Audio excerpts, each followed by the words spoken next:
Regreso a la oficina 2025, lo que no te están diciendo. Explora la dinámica en evolución del regreso a la oficina y su impacto en la cultura laboral. Okay, so let's just dive right into all this stuff about return to office. Yeah, it seems like everyone's talking about it. It really does. You've sent over a Deloitte survey. This time looks like focusing on chief legal officers, and then some pretty intense discussions from Reddit, Rouse Corp, and remote work. And then an article here analyzing RTO trends projected all the way out to 2025. So looks like you're looking for some serious insight here, and we are going to try to deliver it. Let's unpack it. All right, so first, why don't we start with this Deloitte survey? It really digs into how the role of the chief legal officer is changing. Yeah, and I think one of the most interesting things is that CLOs are becoming more and more responsible for leading these big company transformations. Like the survey found that on average, they're leading or co-leading 5 enterprise-wide initiatives. Wow. Things like digital transformation or even something called legal entity rationalization. Legal entity what now? Haha, yeah, it's a mouthful. Basically, it's about streamlining the legal structure of a company. You know, maybe consolidating subsidiaries or dissolving entities that aren't really needed anymore, or optimizing the organization from a tax and regulatory perspective. So making it more efficient. Exactly. So it's not just about contracts and lawsuits anymore. It sounds like CLOs are having to become strategic advisors on a whole new level. Yeah, and another area where they're really having to step up is this whole world of generative AI. Oh, yeah, that's a big one. Like all the legal and regulatory questions around intellectual property, data privacy, potential liability issues.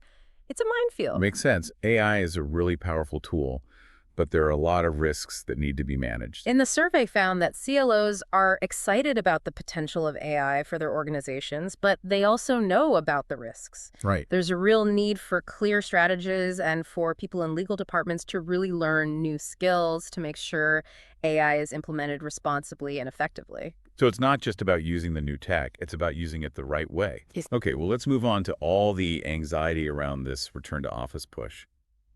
I thought that the Rouse Corp discussion was really interesting, particularly all the concerns about offshoring. Yeah, and the Australian workforce seems to be particularly worried about this. It seems like there's a real fear that companies are going to use RTO as a way to move jobs overseas. And, I mean, this fear isn't totally crazy. Yeah. One user shared a story about an enterprise architect who was laid off, took a 6-week vacation, and then was offered a higher daily rate to come back, but only because the job was being offshored. Oh, wow. Yeah, so it's kind of like companies are using this weird time to their advantage. Right. They offer more money to some employees while they're also looking for cheaper labor overseas. Yeah, they're kind of playing both sides. So for workers, it creates this feeling of uncertainty, right? There's a chance to get paid more, but there's also the fear of being replaced altogether. Yeah, for sure. And I think it's important to remember that this isn't just happening in Australia. Right, it's global. It's a global trend, and Yeah. it's making workers in all sorts of different industries anxious. So there are definitely valid concerns on both sides. But before we jump to any conclusions, why don't we look at this trend analysis article you sent over? It gives us a broader perspective on this whole return to office push. Sure. Yeah, this article highlights a few key factors that are driving the trend, including the rise of hybrid work models, industry-specific preferences, and then, of course, how employees are responding in different ways. Right, and it emphasizes that there's no one solution that will work for every company. Right. Companies are trying out all these different models, but communicating clearly, being flexible, and focusing on employee well-being, all of that is really important for it to be successful. Yeah, I think that's key. And while the article says that in-person collaboration can be good, it doesn't ignore the challenges, Right. like the fact that it costs companies more money, and then also there are health concerns for employees, especially during flu season or something like that. Yeah, for sure. And that actually leads us perfectly into the employee perspective, which was discussed in that remote work forum. Oh, yeah. There was a lot of skepticism there about the idea that RTO is all about culture.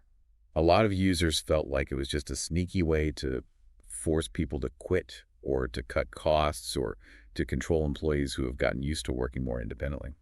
Yeah, I mean, especially when you hear stories like the one from that user who was switched from salary to hourly, given a meaningless title change, and then told to come back to the office. It makes you wonder what the company's real motives are.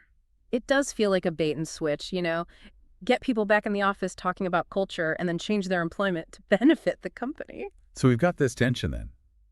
Companies are pushing for RTO, talking about culture and collaboration, and employees are pushing back, talking about control and flexibility, and even job security. It's like a tug of war. Yeah, it is. And then it gets even more complicated when you bring in all these hidden economic factors that are at play. Ooh, that's a great point. And that's actually where we'll pick things up in part 2 of this deep dive. Looking forward to it. So we were talking about those hidden forces pushing for return to office. Oh, yeah, like the economic side of things. Exactly. And one of the biggest factors is commercial real estate. Yeah, I mean, all those empty office buildings are costing property owners a lot of money. Right. And it's not just the property owners themselves. Think about all the businesses that depend on people working downtown. Oh, yeah, like all the restaurants and shops and stuff. Exactly. The cafes, restaurants, shops, even the public transportation systems. It's like this chain reaction when everyone went remote. It wasn't just the office landlords who were affected. It was whole local economies. Exactly. And now you've got governments stepping in, trying to give companies incentives to bring workers back downtown. Like what kind of incentives? Well, tax breaks for keeping a physical office, subsidies to encourage people to live in the city, all sorts of things to try and revive those struggling commercial areas. It's almost like they're trying to go back in time to before the pandemic. In a way, yeah. But the thing is, work itself has really changed. We've seen that a lot of industries can be really productive with remote work. And employees got to experience that flexibility and better work-life balance. Right. Once you've had that, it's hard to go back to the old way of doing things. So just telling people they have to go back to the office seems kind of out of touch. Yeah, and it's no wonder that so many employees are pushing back against the long commutes, the micromanaging, and the disruption to their routines. It's like they're trying to force something that doesn't fit anymore. Exactly. Yeah. So if the traditional office is becoming a thing of the past, what are the alternatives? What does the future of work actually look like? Yeah, that's the big question, isn't it? That trend analysis article did mention a few interesting possibilities. Yeah. Do you remember what it said? I think it talked about things like activity-based co-working spaces, and even employee-owned hubs. Right.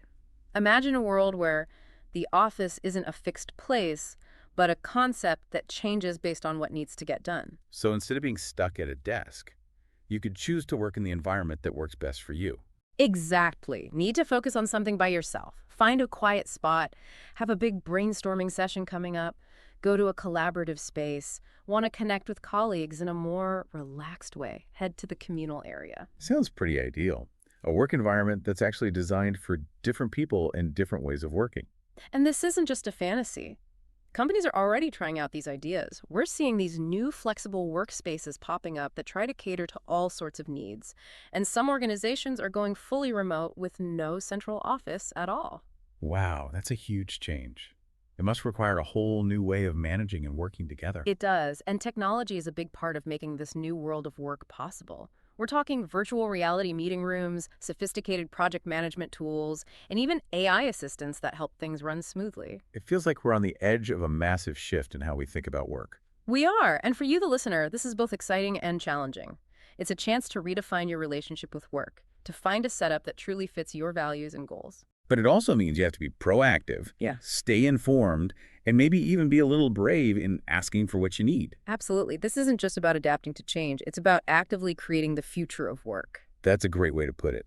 But before we get too carried away with all these big ideas, I think it's time to get a little more practical. You're right. In part 3, we'll talk about some tips and strategies to help you navigate this changing world of work. Whether you're dealing with a return to office mandate or just trying to stay ahead of the curve, we've got some actionable advice for you. So we've talked about a lot in this deep dive. The anxieties people have about going back to the office, the changing role of chief legal officers with AI, all these economic factors driving RTO.